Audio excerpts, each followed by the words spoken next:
ሰላም ጉድ የቻናላችን ተከታታዮች እንደምን አላችሁ? ዛሬ ይዘንላችሁ የቀረብነው በጣም አስፈላጊና ጠቃሚ የሆነ ርዕስ ዛሬ ተዘጋጅተን ነው። ርዕሱም ስራና ተሰጥኦ የተሰኘ ይሆናል። ይህንም በተመለከተ የብዙዎቻችን ጥያቄ መልስ የሚያገኝበት ፕሮግራም ስለሆነ ሳታቋርጡ በመከታተል አብራችሁ እንድትቆዩ ጋበዝን። መልካም ቆይታ። ስራና ተሰጥኦ። ተሰጥኦ እንዴት ማወቅ ይቻላል? ስንወለድ ፈጣሪያችን እግዚአብሔር የሰጠን ጸጋ የነገ ህይወታችን መሰረት መሆኑን ማመን የሁላችንም የመጀመሪያ ስራ መሆን አለበት። ከዚያም ይህን የተፈጥሮ ጸጋችንን ወይም እግዚአብሔር የሰጠን የስራ አይነት እንዴት ማወቅ እንችላለን የሚለውን ጥያቄ መጠየቅ መቻል አለብን። ይህ ጥያቄ የሁሉም ሰው ጥያቄ ነው ማለት ይቻላል። በተለይም የብዙዎች ኢትዮጵያን ጥያቄ ተደርጎ ሊወሰድ ይችላል። ምክንያቱም ብዙ ሰው ስራ የለውም። የተፈጠሩ የስራ እድሎችም ያን ያህል አይደሉም። በሀገራችን ላይ ስራ አለኝ የሚሉትም እንኳን የሚሰሩት እግዚአብሔር ለራሳቸው የሰጣቸውን ባለመሆኑ በሚሰሩት ስራ ላይ ደስተኛዎች አይደሉም። እንዲሁም ደግሞ የሚፈልገውንም ውጤት አያገኙም። እርካታም የላቸው። ከዚህም በተጨማሪ የሚሰሩትን ስራ በትክክል ከፈጣሪ የተሰጣቸው ቢሆን እንኳን የመጠራጠር እውነት በፈጣሪ የሰጠኝ ስራ ይሄ ነው ወይስ ሌላ ይሆን በማለት የመጠራጠር ሁኔታዎችን በብዛት ይታያሉ። ማንኛውም ሰው ቢሆን ፈጣሪያችን እግዚአብሔር የሰጠን ወደ ስራ የሚቀየረው ችሎታችን ወይም ጥበባችን ከኛው ጋር አብሮን ያለው። ነገር ግን ብዙ ሰዎች የማግኛ ዘዴዎችን አያውቋቸውም ወይም አናውቀውም በብዛት ወይም አንረዳውም። ስለሆነም እግዚአብሔር የሰጠንን የስራ አይነት ማወቅ በጣም አስፈላጊ ነገር ነው።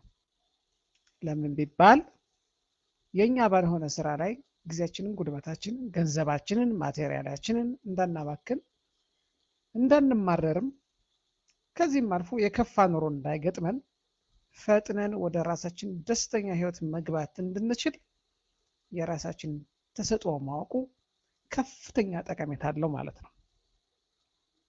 ይህንም ለማወቅ በዓለማዊ ትምህርት ቤት ገብተን ከመማር በፊት ሱባኤ በመያዝ ወይም ጸሎት በማድረግ እግዚአብሔር የሰጠንን ስራ አይነት እንዲገልጽልን መጠየቅ የመጀመሪያው እና ትልቁ መፍትሄ ሲሆን ሌሎች መፍትሄዎችም ይኖራሉ። ሌሎች የተሰጧችንን መለያ መፍትሄዎች ከሚባሉት ውስጥ የሚከተሉት ይገኙባቸዋል። አንደኛ፣ የሌሎች የተለያዩ ሰዎችን የመነሳትና የመውደቅ ታሪክ ያላቸውን ግለ ታሪኮቻቸውን በማየትና ራሳችንንም ከዚያ አንጻር በመፈተሽ የራሳችንን ለመለየት እንችላለን። ሁለተኛው ዘዴ፣ እኛ ራሳችን በተሰጠን የእግዚአብሔር ጸጋ የተናቀም ቢሆን የተከበረም ቢሆን በቀላሉ ምንም ሳንቸገር ልንሰራቸው የምንችላቸውን ችሎታዎቻችንን ወይም ስራዎቻችንን በማስታወስና ዘርዝሮ በመጻፍ ስራዎቹ ቢያድጉ ሊያስገኙ የሚችሉትን ጥቅም በማጥናት በዚያው ላይ በርትተን በመስራት ውጤታማ የሆነውን ለይተን ማወቅ እንችላለን። ያ መክሊታችን ወይም ተሰጧችን ነው ማለት ነው። ሶስተኛው ዘዴ፣ መስራት እየቻልን ቤተሰቦቻችን ግን እየከለከሉ ተው እያሉ የሚከለክሉን ችሎታዎች ወይም ፍላጎቶች ካሉን እነዛን ችሎታዎቻችንን ተፈላጊነታቸውን የሚኖራቸውን ተቀባይነት በማጥናት ማስቀጠል መቻል።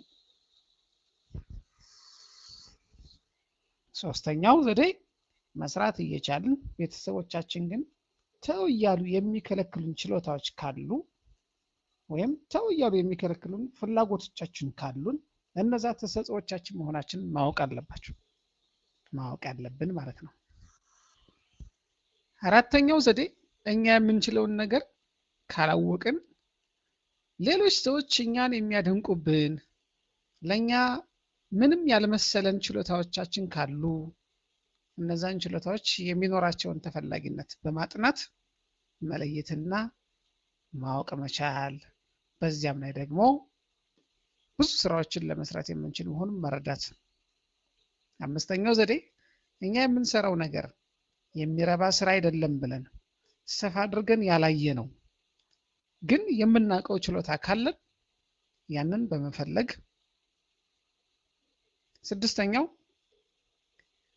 ለሚፈጠሩ የተለያዩ ችግሮች ዘዴኛ ወይም ብልሃተኛ ከሆንን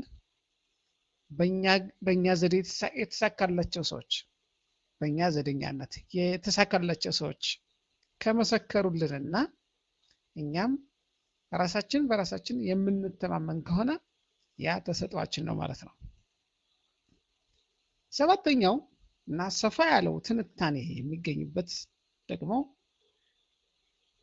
የተጠኑ ጥናቶችን በማየት ነው። ከዚህ ውስጥ መልቲፕል ኢንተለጀንስ ቲዮሪ የተባለውን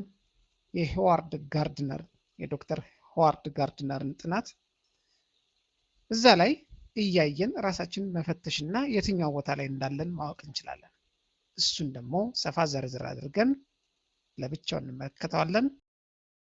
በዶክተር ሆዋርድ ጋርድነር በተጠናው ጥናት መሰረት ሰዎች ያላቸውን ተሰጥኦ በሚከተሉት ኤሪያዎች ወይም ቦታዎች ላይ ማግኘት የሚችሉ መሆኑን ያረጋግጣል። አንደኛ የቃላትና የቋንቋ ችሎታ ወይም ቨርባል ሊንጉስቲክ ኢንተለጀንስ የተባለው ሲሆን የዚህ ችሎታ መገለጫውም በደንብ የዳበረ የማዳመጥ፣ የመናገር፣ የመጻፍና የማስተማር ክህሎቶች ሲኖረን ነው። በእነዚህ ክህሎቶች ሰዎች ስራቸው ሊሆን የሚችሉት ግጥም ገጣሚ፣ ጋዜጠኛ፣ ደራሲ፣ መምህር፣ የህግ ሰው፣ ፖለቲከኛ፣ ስፒች ፓቶሎጂስት ናቸው። ሁለተኛው ኤሪያ ወይም ሁለተኛው ምድብ በሆዋርድ ጋርድነር አማካኝነት የተብራራው የተገለጸው የሂሳብና የሎጂክ ችሎታ ወይም በእንግሊዝኛው አጠራር ማቴማቲካል ኢንተለጀንስ ነው። በዚህ ስር የዛን ችሎታ ባላቸው ሰዎች መገለጫቸው የሚማሩትን ትምህርት በግንዛቤ የመረዳት አቅም አላቸው፣ ረቂቅ ሀሳቦች የመረዳት አቅም አላቸው፣ የሎጂክንና የቁጥሮችን የተለያዩ ዲዛይኖች በቀላሉ መረዳትና ተግባራዊ ሙከራ የመስራት ክህሎት አላቸው። በዚህ ችሎታቸውም ሙያቸው ሊሆን የሚችለው የስታቲስቲክስ ስራዎች፣ የግዢ ወይም የፐርቼዚንግ ስራ፣ ዳታ ማይኒንግ እና ዳታ አናሊስት ስራ፣ ሳይንቲስትነት፣ ኢንጂነር መሆን፣ አካውንታንት፣ የሂሳብ ኤክስፐርት መሆን ነው።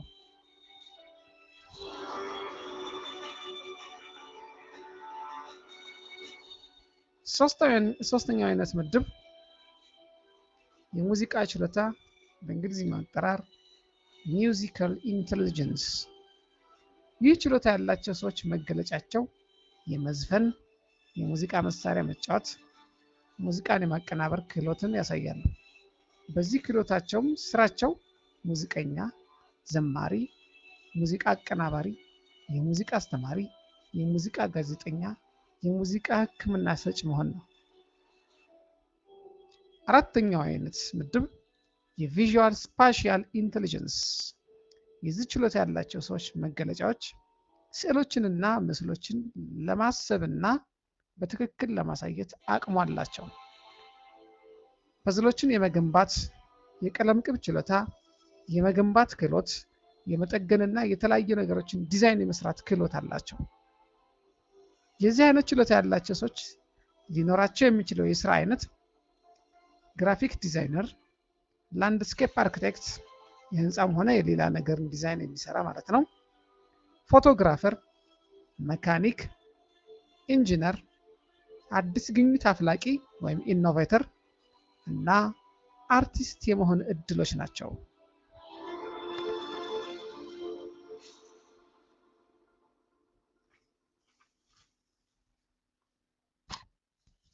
የአርት ትርጉም።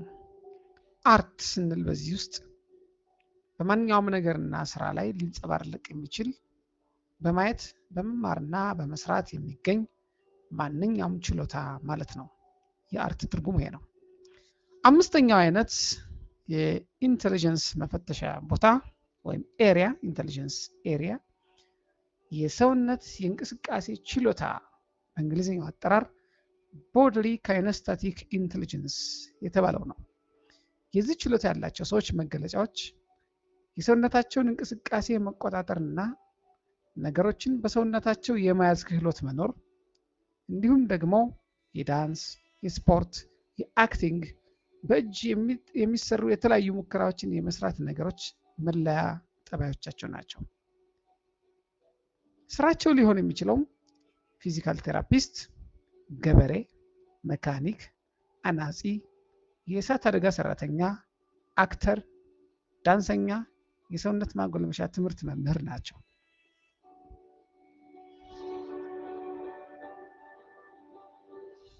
ስድስተኛው ምድብ ከሌሎች ሰዎች ጋር የመግባባት ችሎታ በእንግሊዝኛው አጠራር ኢንተርፐርሰናል ኢንተሊጀንስ። መለያ ክህሎታቸው የሰዎችን ፍላጎት ምላሻቸውንና የሚነቃቁበትን ነገር የመለየት ክህሎት አላቸው። በተጨማሪም ነገሮችን በሌሎች ሰዎች አንጻር ነገሮችን ማየታቸው፣ ለሰዎች የሚያዝኑ መሆናቸው፣ ሰዎችን መምከርና መተግበር ሰዎችን መምከርና መተባበር መለያቸው ናቸው። ስራቸው ሊሆን የሚችለውም ነርስ፣ የስነ ልቦና አማካሪ፣ ነጋዴ፣ ፖለቲከኛ፣ የደንበኞች አገልግሎት ተወካይ ናቸው።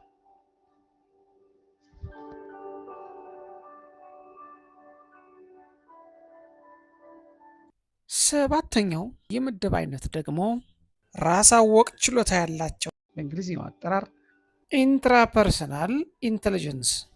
የእነዚህ ሰዎች መገለጫዎች ራሳቸውን የማወቅ ችሎታ አላቸው። ውስጣዊ ስሜታቸውን፣ ያላቸውን ጠቃሚ ነገር፣ እምነታቸውንና የአስተሳሰባቸውን ሂደት የማወቅ አቅሙ አላቸው። በተጨማሪም የአንድን ሰው ያለውን ጸጋ እና የሰዎችን ውስጣዊ ስሜት ያውቃሉ። እነዚህ ሰዎች ስራቸው ሊሆን የሚችለው ክህነት፣ የሃይማኖት ትምህርት መማርና ማስተማር፣ ፕሮግራም ወይም እቅድ አውጪ፣ የስነ ልቦና አማካሪ፣ ጥናትና ምርምር ሰሪ፣ ስራ ፈጣሪና ገበሬነት ናቸው።